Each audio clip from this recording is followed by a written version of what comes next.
What happened? It's all right. Don't just keep going. Huh? There's nothing you can do. What happened? So it's okay. We'll just keep going. I don't know. Distract. The live didn't work. I don't know. All right. Happy The world work. don't see it. We don't need to plug in your computer. What? We're right here with you. Huh? We're right here with you. We don't need a computer. Okay, the computer can go five. Five. Five in. No. Five in. No, it's on. It's on. Okay. Okay. Anyways, let's stop getting disturbed by some piece of algorithmic electro whatever flying back and forth. Okay. Let's understand. The rabbis were extremely precise. If he said fully cooked food, then there's a reason why he uses that terminology. Now, who could look at these words? And this time you are going to answer the question because I'm not going to answer the question. I want everybody to look at the words on the last line of the page and tell me, are we dealing with a kira that was gruft and ktuft? Or are we dealing with a kira that is not gruft or ktuft? It sounds like me. Yeah, unfortunately, it doesn't for the first 15 minutes, but. Oh, you're saying it was off? The sound was The off? sound was off, yeah. It is, Rabbi. It's on now. It is Just like break. Neeson Black said. Huh? Just like Neeson Black said. I know he says that Neeson Black's microphone didn't work, but I was there and I thought I could hear People it. came up and thought that It worked, but it was very low, and it was the Moran microphone. His actual microphone died. Huh? Yeah, he was not supposed. That microphone was. I think it's okay because he's kind of a terrible singer. So. All right. Anyways, Who was singing if it wasn't him on the microphone? People thought as a result. It's the backing because of track. How bad the audio was. It's called karaoke. He was He's not serious? lip-syncing. That's what all rappers do. okay, enough. That's all rap is. Enough. Karaoke. It's not Enough. performances. Auto-tune. Let's go. Rabbi, it is Quiet. rubbed and steak. Okay, you're saying that it is Raked and stoked. gruft and tuft. What do you think? Is it gruft or tuft? You says it was ketuma. Anybody else? It says Ketuma. It says ketuma. This is Rabbi. But what else does it say? It says Shaya. It says vehuv haro. What does vehuv haro mean? I actually translated. What is vehuv haro? It says kotma, which means sounds like ktuft. It was ktuft. Yeah, but then it says vehuv haro. What does vehuv haro mean? Huh? Fired back up. Again, you sprinkled it with ashes to try to calm down the fire, and you came back and it was back up, like I explained in the class last week about my camp trip, where we in the camp trip we left a fire. We thought it was out. We turned around after we were far away from it, and we see the fire's back The up. main thing is you tried. Oh, so here we have a Poisik Hador. Hashem looks at our heart. Yosef Rothschild is As the That's what I fire, like it. he just I like it. as the fire is consuming the fire. Yeah. That's what we thought. Well, Hashem looked at our heart. Bro. you're saying that as long as he did it, okay, he made an effort. Who says? Maybe if it fires back up and the fire goes back and it doesn't appear anymore to be ktuft, maybe it's no longer ktuft. It's all about trying. Huh? It's all about trying. The purity of heart, bro. No, I hate to say this, it's not. There's a famous story with the previous Rebbe in Europe that there was some governmental Hashem wants us to issue. do our best, Rabbi. Just do your best, and Hashem doesn't want you to, how should I say it, excuse yourself for less than what you are capable of doing. Oh. All right? This is something I speak even to the women. I felt really bad speaking to the women about this, but, because I don't know how to speak to women anymore. I used to speak to women. There was a time, once upon a time in Sydney. Just read a Kalabach book. It'll explain how. Yeah. Once upon a time in Sydney. Kalbach knew more than how to speak to women. So they say. So the women say. That's the first day. Anyways, I was basically telling don't let your excuses don't let excuses pop up in your head. I tried. I did my best. Purity of heart. Somebody once came to the Rebbe and said, "I'll do my best," and he's like, "Excuse me, like what? Excuse me, like means you don't want to do anything. I'll do my best. Do my best means I'll do my worst. I'll put a finger into the thing and say, oh, I did it. No, See, I'll try. no. Don't try. Do it. So I want to tell you a true story about the previous Rebbe. You want to listen? Yes. The previous Rebbe, there was a governmental issue. There was a big group of all sorts of rabbis who came together to try and convince the government not to do a particular policy that would have harmed the Jewish people. And unfortunately, they failed, and it didn't work. And the previous Rebbe was seen by some of these other great rabbis. The previous Rebbe sat down and was crying. He was crying. And one of the other rabbis came to the previous Rebbe and said, he says, Rebbe, we tried our best. We did everything we could. And the Rebbe said, we didn't succeed. We didn't succeed. Don't say, I did what I could. Who cares what happens? No, you must care about the results. The results are important. And I think that that's a message that the Gemara is teaching us here, is that results are important, right? Not necessarily did you accomplish anything. If you did, I'll katuf it, right? I'll take a couple, you can imagine, and I take a little bit of the sand. I'll put like 2 grains of sand on top of the coals, and I'll say I katufed it, right? I katufed it, very nice, right? Yeah, you're like, yeah, sounds good. Right, like this, like salt. No, excuse me. Who says? Where do you get that? Just because you katufed it, who says that if it fires back up, maybe it gets unkatufed, right? It gets unkatufed. No longer katufed anymore. Yeah, maybe. I don't know. We didn't discuss it. Let's go see what the Gemara has to say. But the fact that you think it's obvious, why would you think it's obvious that if it fires back up, it remains ketufed? Why would you think? What's so obvious about that? I would think that if it fires back up, we would say that we never did ketuf. Oh, you see, now we have a guy who means business. This guy's a businessman, right? You didn't make the sale. You were loser, Zell. You tried. Right? Yeah. You tried. So you tried to be a winner, and now you beat a loser. Do your part and I can do the rest of it. Ketuf, by definition, covering it such that you put the fire out. Not necessary. You don't have to put it out. You're supposed to kind of lower the heat of the fire, but you don't have to mamish put it out. But the fact is, if it fires back up, and now you look at it and it doesn't look ketufed anymore, it's not so clear that it's ketufed.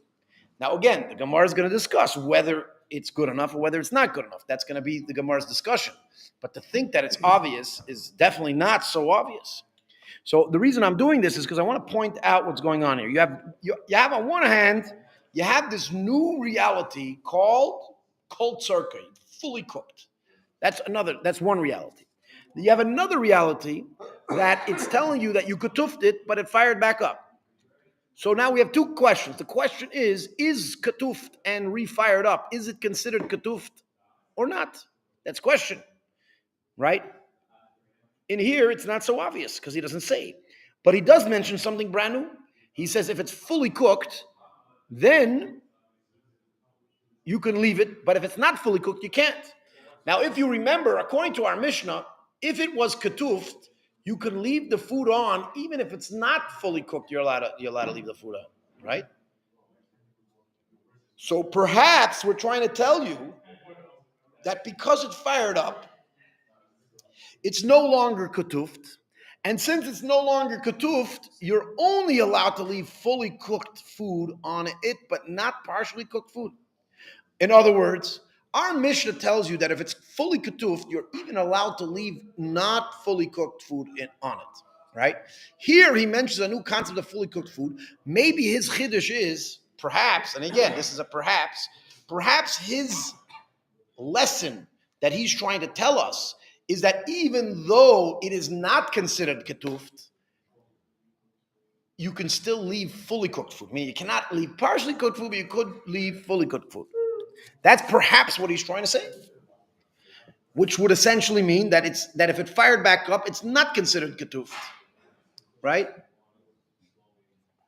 Yeah? Good. And that's the way the Gemara initially sees a little bit what's going on. The reason I explain this because I want you to understand that's seemingly what the Gemara sees going on. I want to also tell you Rabbis, especially these rabbis in the Gemara, they didn't just randomly tell us things. They told us things for a purpose because they felt that we need to know something.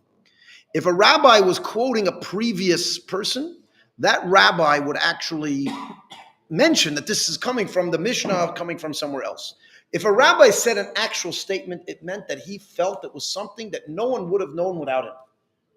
Right? And I want to share a story, and I know people are looking at me and saying, Rabbi, it's a Gemara class. But I want to tell you that this Gemara class is Talmudic literacy.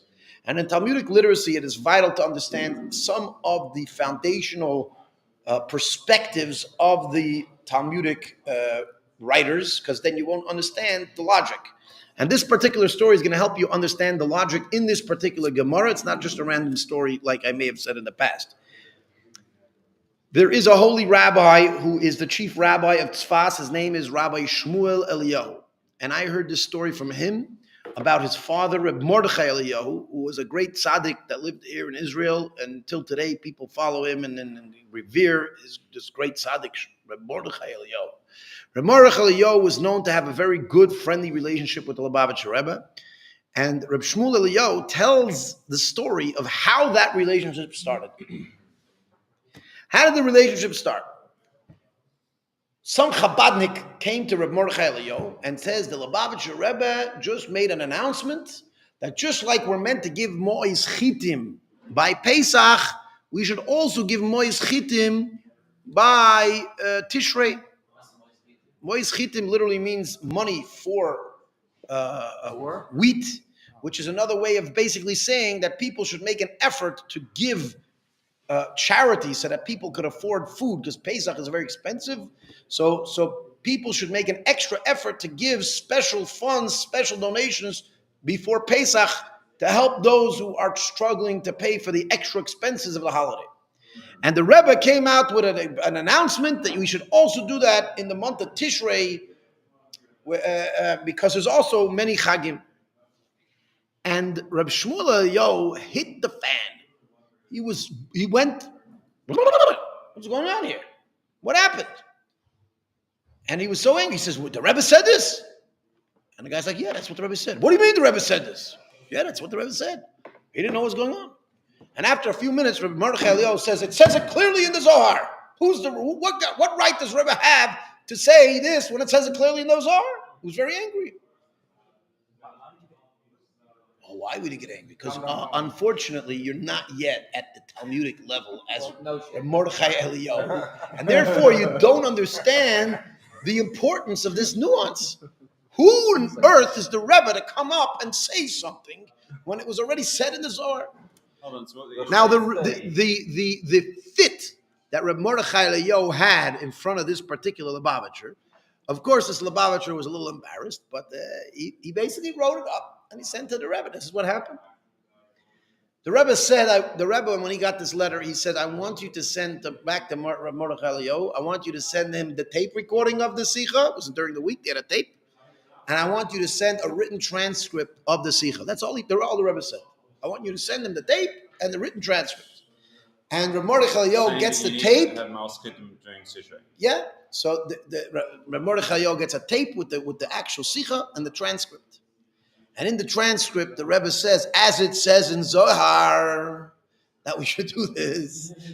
And as soon as Mordechai Eliyahu saw that the Rebbe didn't make a statement, the Rebbe is quoting the Zohar and encouraging people to follow the Zohar.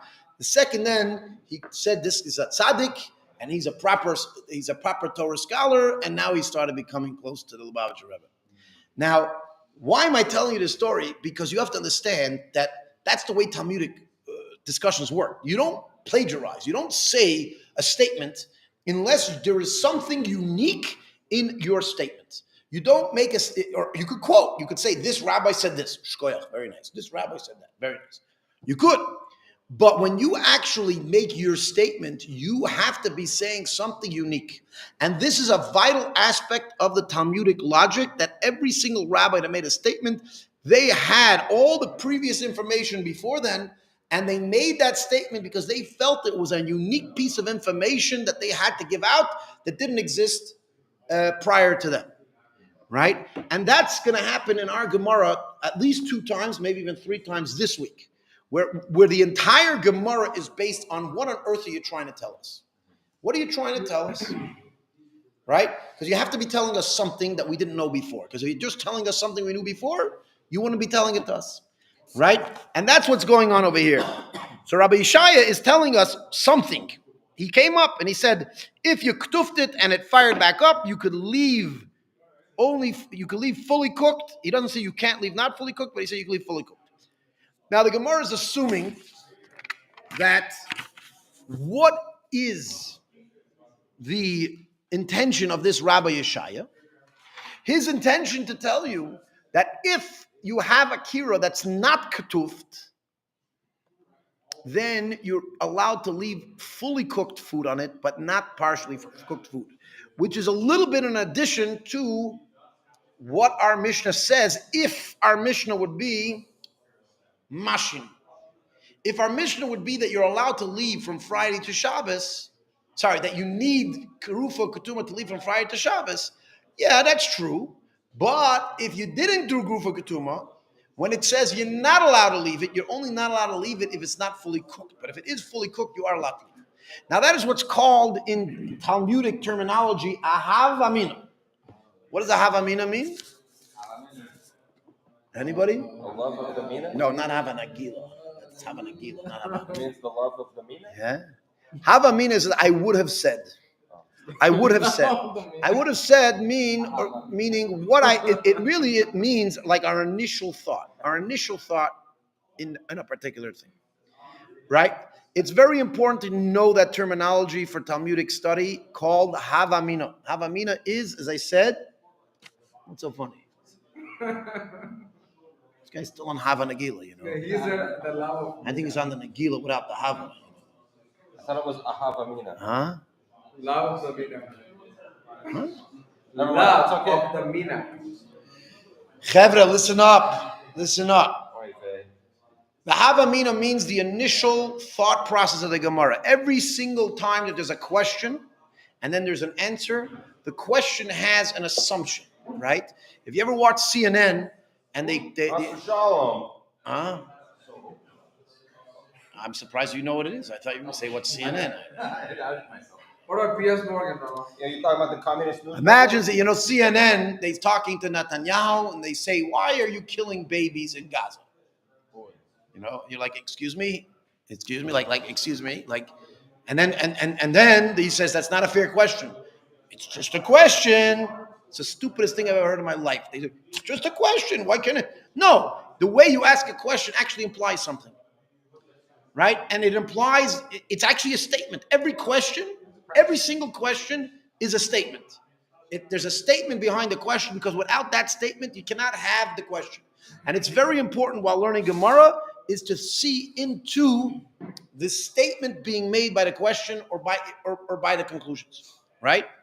And it's very important to understand what are we assuming in order for us to go forward. And then very often we take out that assumption. Okay, that's very often the process of the Gemara, is that we are assuming one thing, and therefore we make a conclusion or a question based on what we assumed, and then we basically say that assumption is not correct, right? If you pull out the assumption to the question, then there is no question. So, for example, when a person says, "Why are you killing babies in Gaza?" You're implying that the person actually is killing babies in Gaza, and now he needs to explain to you why he's actually doing that, right? However, if you say, excuse me, we're not killing babies in Gaza, then all of a sudden, where's the question? There's no question. Meaning, if I would answer that person, we're not killing babies in Gaza, and that person would accept what I say, they have no question anymore. Now the question becomes, what are you going to do for Pesach Matzah? Again, if you take away the assumption that a question is based on, the entire thing disappears. All right? It's the same thing in the Gemara. When you're studying Gemara, you must try to pay attention to what it's saying. So the Gemara right now is assuming, as I told you, the assumption is that if you covered it with sand and it fired back up, David Rothschild, Yosef. There's so many Davids here. I like the name. I just say it very often over here. All right?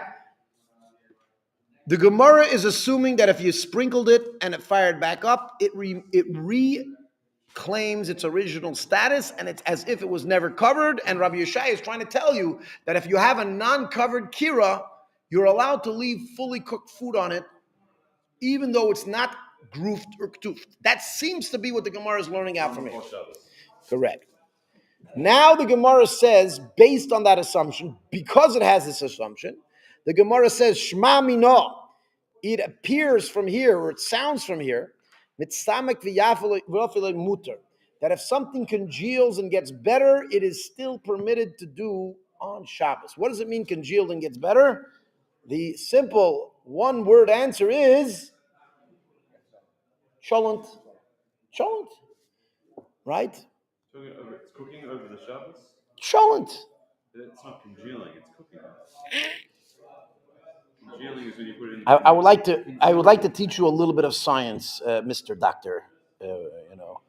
But when you leave something on a hot surface, the HO2 goes out, which means that the food shrinks. Okay, the mass that's actually in the pot shrinks, and very often that shrinking actually causes the food to taste better. And sometimes it doesn't. Sometimes it depends on what the dish is. Certain dishes, it makes it taste better. Certain dishes, it doesn't make taste better. Now, as you're going to see, there is an argument amongst the rabbis regarding this concept of leaving food from Friday to Shabbos, whether, meaning fully cooked food, whether there's a difference if the food is going to get better or worse. I want to remind you, what is the reason the rabbis prohibited you from leaving from Friday to Shabbos? You're going to fiddle with the fire. You're going to fiddle with the fire. Very good. Now, if by fiddling with the fire, the food's going to get worse, are you going to fiddle with the fire? No. No. If the food's going to get better if you fiddle with the fire, will you fiddle with the fire? Possibly. Oh, now he answered. Like you said, yes. He said possibly. Thank you for being a brilliant Talmudic scholar that said possibly. Possibly. Again, if it's going to get worse, there's no purpose for sure to fiddle with the fire. And that's why many rabbis say only if it's going to get worse, then you're allowed to leave it on a non-ketufed fire, because it's only going to get worse. It's going to burn. But every time you stoke it, you're making your food worse. We don't mean it's going to get worse. We don't mean it's going to get destroyed, by the way. We mean it's not going to taste as good if you do it. Now, obviously, if you're twiddling with the fire, There's going to be no improvement from fiddling. Correct. If you're going to fiddle with the fire, you're going to do it because you want to benefit. You're not going to just play with the fire for nothing. So if you know your food's going to get worse, you're not going to fiddle with the fire. But some rabbis, they say, listen.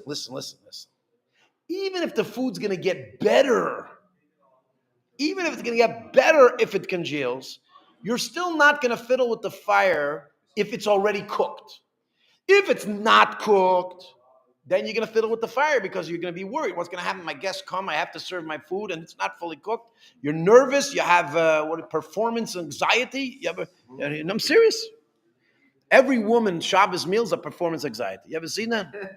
Right? Trust me. You guys come to my house sometimes for Friday night. I think everybody's been here. You've been to my house, no? You've been to my house. You've not been to my house? You two probably the only guys not been to my house so far. Bezrat Hashem, you'll make it one day. Bezrat Hashem. Amen. Huh? Right? Yeah. It's I have to calm my wife down every single time. Calm down. No one's going to bite your nose. There's going to be enough food for everybody and for us, Motzei Shabbos, for the next 3 days. Don't worry. And the Dorito salad's always I'm telling you. The Dorito salad's That's why I tell the Bachar, eat this as much as you could, because if not, I'm going to be eating it Saturday night, Sunday night, Monday night. My wife's always worried, this is going to be enough. It's going to be enough. I'm like, you cooked for like 2 times. I'm not the big Is the Dorito salad from Crown Heights? Huh? Is it Crown Heights recipe? I don't know where it comes from. What am I saying is that serving a Shabbos meal is anxiety, is performance anxiety. Now, if you know that your food is not cooked, the performance anxiety, you're going to go twiddle with the fire. But if it's already cooked, it's just not as good as it would be if I make the fire go. So I'm not going to twiddle with the fire. You know why? Because at the end of the day, it's cooked. So if I serve it, no one's going to say it's not cooked because it is cooked. So then you got that. It's not as good as it would have been. For that, the rabbi, according to some opinions, We're not going to worry. So again, I want you to remember these words because we're going to have these words throughout the next 2 pages, and you have to remember it. It's called mitztamek. Mitztamek really kind of means like it shrinks or shrivels. From cooking. Yeah, because as you cook it, it shrivels. It shrivels up and it gets small. And some foods taste better when they're cooked more, and some foods don't. So again, there is a machloikis between 2 sets of rabbis. One rabbi says once it's fully cooked, you're not going to twiddle with the fire, even if it's going to get better. The other one says no. If it's going to get if it's going to get better, we're worried you're going to twiddle with the fire. Only if it's going to get worse, we're not worried. Now, the Gemara is using its initial assumption that I just told you. It's using this initial assumption to suggest that Rabbi Yeshaya is siding with the rabbis that if it gets better, you're allowed to leave it. Why? Because it's assuming, A, that because it's fired back up, it is therefore like it was never katuft. And he says you're allowed to leave fully cooked food. And he doesn't say what type of fully cooked food, because he just says plain fully cooked food, which would include food that gets better and food that gets worse. And therefore, the Gemara seems to think that this proves that Rabbi Yeshaya is taking the side of the rabbis that say that as long as it's fully cooked, you don't have a problem. So that is, again, the reason I explained. There's the assumption. The assumption is that this kira is not katuft because it fired back up. And now he's saying you're allowed to leave fully cooked food on it, and he doesn't say what type of fully cooked food, which seems to include all fully cooked food. Why are you bringing the fact that you can choose it and you can keep back up? If you can keep it on. Well, maybe that's what he's trying to tell you, that if you could, perhaps he's trying to add that very concept that if you katufed it and it fired back up, it returns to its original status of non-katufness. You don't sleep in my class. I don't care. It looks like you're sleeping. Right? The appearance. Rabbi, it's talking about a raw piece or a piece is fully cooked. And the only issue is when they're not sure. He does not mention, right, again, let's stick what we have. We only mention fully cooked food. When he says fully cooked food and he doesn't specify what type of fully cooked food, it seems to include all fully cooked food. Right? So again, because we assume that because he did the katuf and then it fired back up and therefore it became unkatufed, and he says you're still allowed to leave fully cooked food on the fire, and he doesn't specify which type of fully cooked food. Shma mino, it sounds from here, mitztamek v'yafalei muter, that if it congeals and it gets better, it is muter. So that seems to be a seeming conclusion. It's not an issue for the food to become better on the fire. It's only an issue if the person is going to be breaking Shabbos fiddling on the fire. Yes, but whether the food gets better will determine whether this guy's going to fiddle it. Because the guy's not an idiot. The guy knows if it gets better or it gets worse. He knows if it's fully cooked or if it's not fully cooked. And if he knows for a fact that it's fully cooked, but it's going to get better, will he fiddle with it or will he not? The rabbis need to dive into the brain, to the psyche of the average Jew that is there. And that, by the way, that's a lot of the Gemara is the rabbis diving into the human psyche of the average Jew and saying, what will this Jew actually do? Unless there's a good reason not to fiddle with it. Or that maybe there's a simon or a sign not to fiddle with it. Okay, so I want to tell you, Yosef Rothschild, okay, that, unlike today, when you see a fire, every little kid wants to poke at it because, you're going to fire in the yard. The olden days, it wasn't such a big thing, They used to have it every day, okay, and it wasn't like, let me poke at the fire. Right, today you go into the yard, you have a barbecue, and every guy that wants to show off that his manhood has to stick his something in there. He's like, ooh. In those days, they had it every day. It was every day. They had every day they had a fire. They weren't so interested in it. Right? They're like, okay. You're like, hey, it's gonna fiddle it. No, if you had a reason to fiddle with it, they fiddled with it. If not, they left it alone. Let me turn it around. You ever see a man sitting in the kitchen, with his stove and just like steering it and like turning it up and down and up and down and up and down. Look at this. You ever saw that? Huh? Not really. No. You saw this? You saw this happening? I don't know. I never did it. By the barbecue, guilty as charged. I was like one of those guys, trying to figure out how to get this coal a little hotter. I don't know how to do it, You blow it, they're sitting there with winding and poking, and I don't know what they're doing, right? They got a special waiver. Yeah, today they sell them in Israel. By the way, they sell it, They sell special barbecue waivers, yeah. Pizza boxes. Yeah, when I was in America, you took the pizza box, a plate, you just, go like this. Today they sell special ones. Get the fan the flames. Anyways, okay, guys, I want to stay focused a little bit because we don't have so much more time in this class. So again, so the fire is constant. It's not changing. The food's there. It's cooking along. Why would he fiddle? Why would he change the thing? To make it hotter, to make it colder?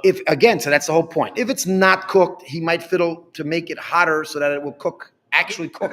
Because I told you, he has performance anxiety. If the food's not cooked, he's going to have a problem. He's going to try to heat it up to make it cook. Yeah. And if it is cooked? Now, if it's fully cooked and it's going to get better, so some people think, well, because it's going to get better, he'll fiddle it to make it better. And some people say, no, once it's already cooked, he won't fiddle with it. Because it's cooked. He knows that he's not going to have performance anxiety. The food will come and it'll taste good. Okay, enough. Stop fiddling with the Gemara. We gotta. There. We need to move on. Shema Mino is a very important keyword that I've shared in the past. Shema Mino literally means it's heard from here, which means it's understood from here. Okay. Now, Shema Mino is a very important word, even though it means it's understood or heard from here. It's basically, the Gemara is trying to say that something in the previous statement infers the following. Now, Shema Mino could be found in the beginning of a sentence and at the end of a sentence. And it's going to make a difference. Shema Mino at the beginning of a sentence. By the way, you have this as a keyword if any of you got this week's sheets yet, right? It's one of the keywords at the bottom. Shema Mino as a keyword, if it's at the beginning of a sentence, you're listening. If it's at the beginning of a sentence, then it is suggestive. If it is at the end of a sentence, it is conclusive, right? Which means if the sentence ends with Shema Mino, means that this is in fact clearly inferred. If it's the beginning of a sentence, it's basically it's suggesting that this is inferred, right? So over here we have Shema Mino. It sounds from here mitzamek v'yafloi mutter, that if it congeals and it gets better, it's going to be mutter. It's in the beginning of the sentence, which means it is suggestive. It's not conclusive, it's suggestive, right? And that's how after we make the suggestion, the Gemara turns around and says, Shani hacha de kotma. He says, no, this rule is different because in fact he did katuf it to begin with, right? He katufed it, and because he katufed it, that's why he's allowed to leave this food on the fire. So the Gemara then asks, if so, what's it trying to teach? What is Rabbi Yeshaya trying to teach us? So the Gemara says, we're needed because if it fired back up, you might have thought, you might have thought that since it fired back up, you might have thought it is returning to its previous status. Kamash Malon comes to teach you, and it sounds like it ends in the middle of a sentence, but very often the Gemara uses Kamash Malon as also a very interesting keyword. Kamash Malon and Shema Mino are almost identical keywords. They operate in the exact same way, but they have a little bit of difference in the meaning if you're willing to listen to me.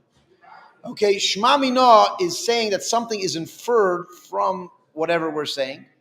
Kamash Malon is not inferred, but is what that statement is deliberately intending to say. You understand?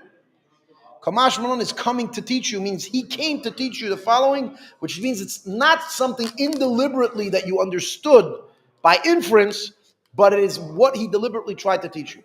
And Kamash Malon operates exactly like Shema Mino, which means that if it's in the beginning of a sentence, it is suggestive, and if it's at the end of a sentence, it's conclusive. In our situation, is it at the beginning or at the end of a sentence? Huh? I think it is at the beginning. Look at Kamash Malon. Beginning or the end of the sentence? End. Very good. It's at the end of the sentence. And therefore it's conclusive. But it doesn't even tell you what it's conclusive.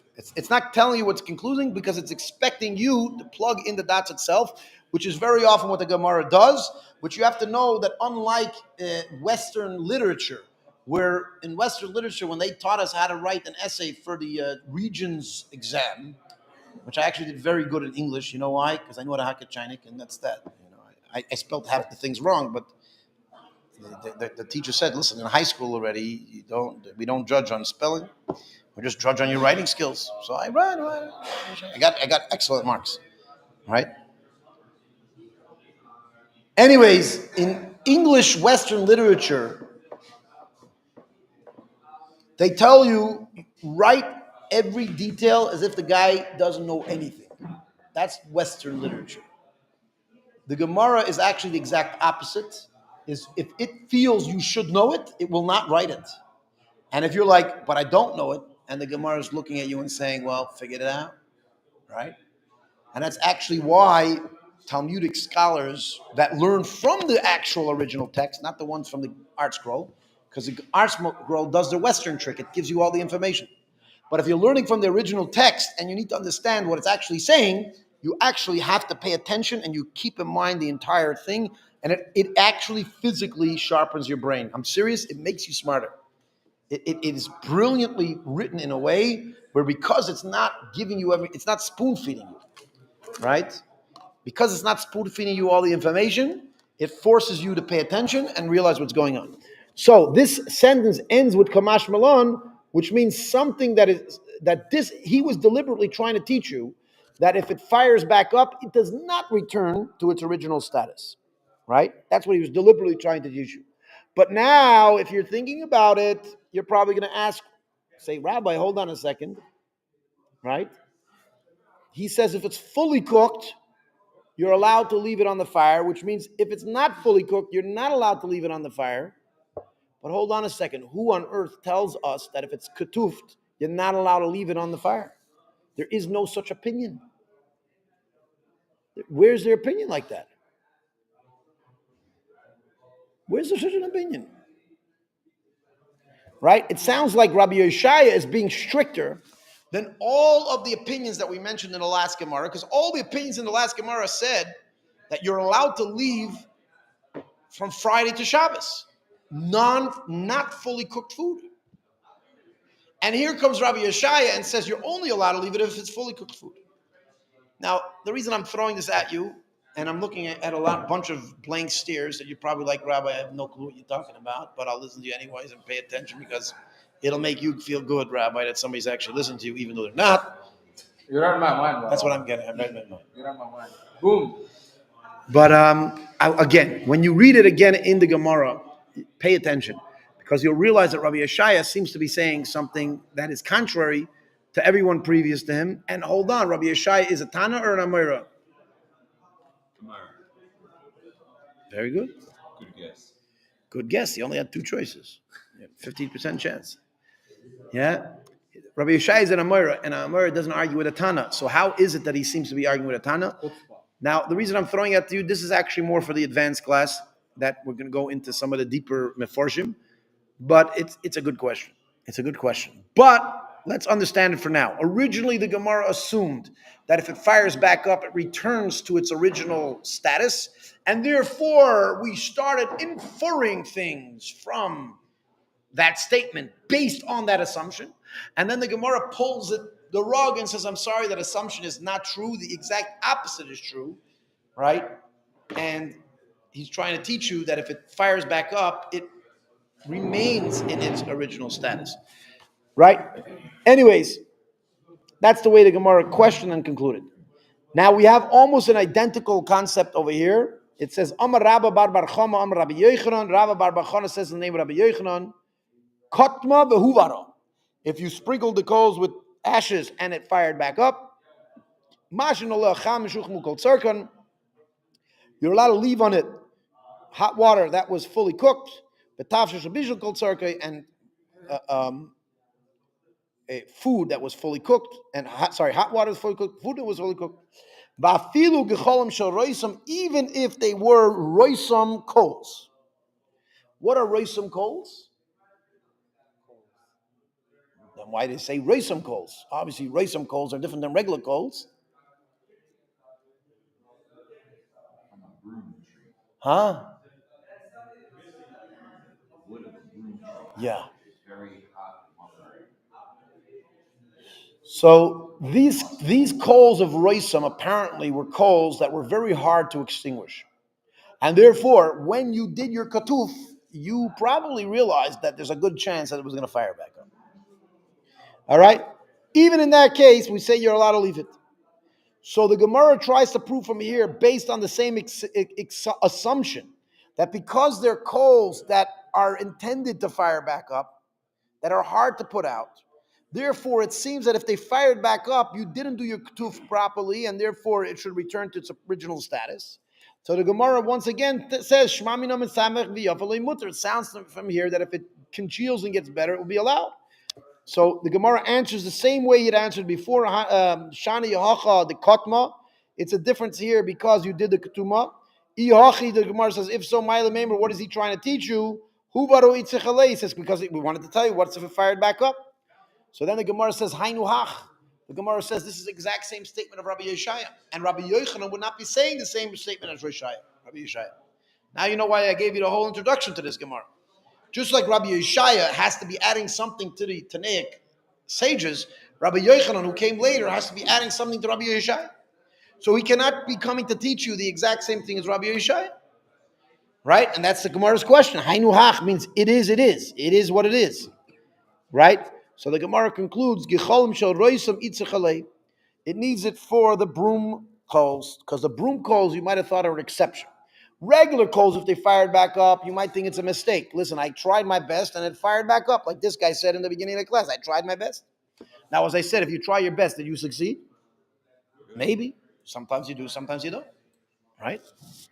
You're equally a loser if you tried or if you didn't try. As a matter of fact, if you tried, you might be a bigger loser because you actually tried. If you didn't try and you lost, right? So then you didn't try. But if you tried and you lost, then you're a bigger loser than if you didn't. But sometimes when you try, you succeed, right? Yeah? Good. That is what the Gemara is saying over here, that if you try, Rabbi Yeshaya basically says, if you tried your best, okay? You tried your best, says the Gemara, it does not return to its original status. Like what you said, again, I was arguing with the way you thought that it was obvious. The Gemara seems to agree with what you think is obvious, right? At least in this situation, that because you tried, you succeeded, even though it fired back up, not a big deal. However, you might have thought that only applies to regular coals. But what about coals that you know for a fact it is likely to fire back up? Gemara is saying that if you ketufed it and it fired back up, Yeah. it's still considered ketufed. Correct. That's the conclusion of the Gemara. The Gemara originally... How could the Gemara conclude that? Because the situation is as if it never happened. This guy argues with devil's advocate. When I was trying to argue that what you're saying, when the Gemara was trying to say that it wasn't, you start to argue that it should be. And second, the Gemara says that it should be, you say it shouldn't be. Welcome to Gemara class. Welcome to Gemara class. But I want to tell you, Yosef, you have to realize the very fact that Gemara had the question means that there is room logically to suggest A. There is room logically to suggest B. And the Gemara seemingly concludes B. But I want to tell you, if you want to go even deeper into the Talmudic way of thinking, the Gemara didn't really include A or B. Didn't include. No. But what it says is it's inconclusive. It means it's inconclusive, which means the Gemara tried to prove. The Gemara basically tried to say, because reasoning A makes sense, therefore must be that Rabbi Yeshaya is saying, "B'tztamak v'yafalei mutter." The Gemara is saying not necessarily, because it could be that he's trying to tell you that it's as if it retains its ketuf status, right? And we did the same thing with Rabbi Yochanan. But then we said, well, then Rabbi Yochanan would be saying the same thing as Rabbi Yeshaya, and Rabbi Yochanan would not be repeating the same thing as Rabbi Yeshaya. Based on what reason? So he says that Rabbi Yochanan is trying to add that even if it's coals that you knew were likely to fire back up, it's still considered ketuf. Based on what reason? Stomach.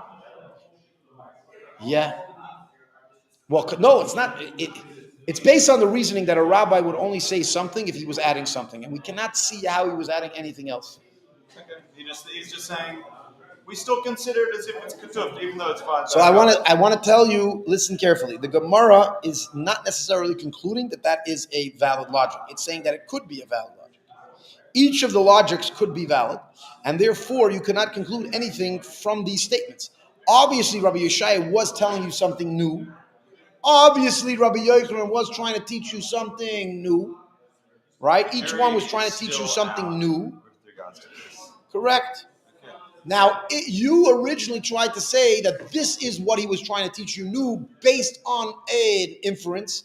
We show you that the inference is not necessarily valid because there is another way of seeing it, which would take that away and rearrange what the final conclusion is. In other words, the Gemara concludes that it's inconclusive, which is actually quite common in the Gemara. The Gemara concludes that it's inconclusive. Well, teku, No, it's not called teku, it's called inconclusive. Teku is different. it's a different inconclusive. No, here we're not sure what these rabbis were definitely coming to teach you something. We're not quite sure what they came to teach us. You love it. So we got in the Gemara. Please, Reuven, where's all our papers? Yeah. So, he put them back there. Wait. There's some Jews online over here. Want to hear me for more seconds. They just like looking at my face. They're like, oh, this rabbi with a beard that makes me feel holy. You think they know what I'm talking about? Do any of you know what I'm talking about out there? I don't think so. But they listen. They feel it. They feel it. And as soon as I said that, one person left. They're like, I'm out of here. All right. So everybody should get these. Oh, we have a stapler here. Can I know how to? We got today, for those of you who want to know, we got today till number 16. We got all the way up to number 16 today on our sheets.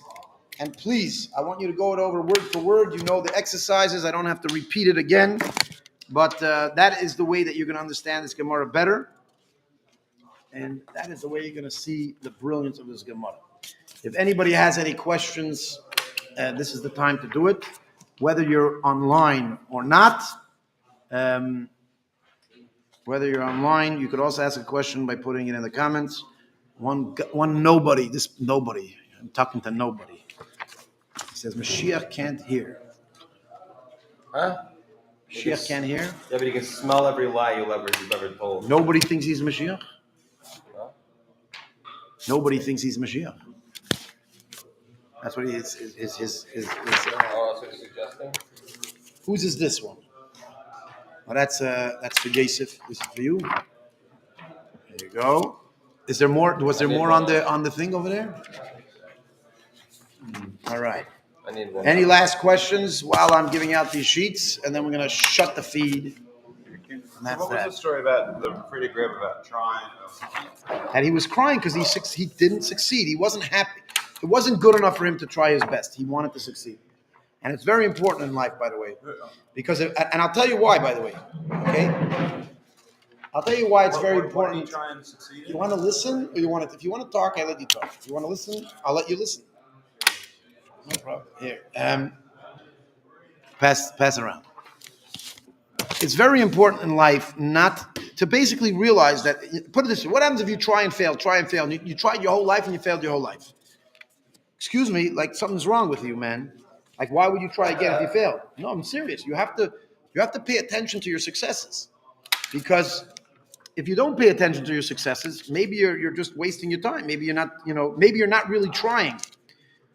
If you try the same thing twice and fail, are you really trying the third time? No, you're not trying. You're trying to fail again.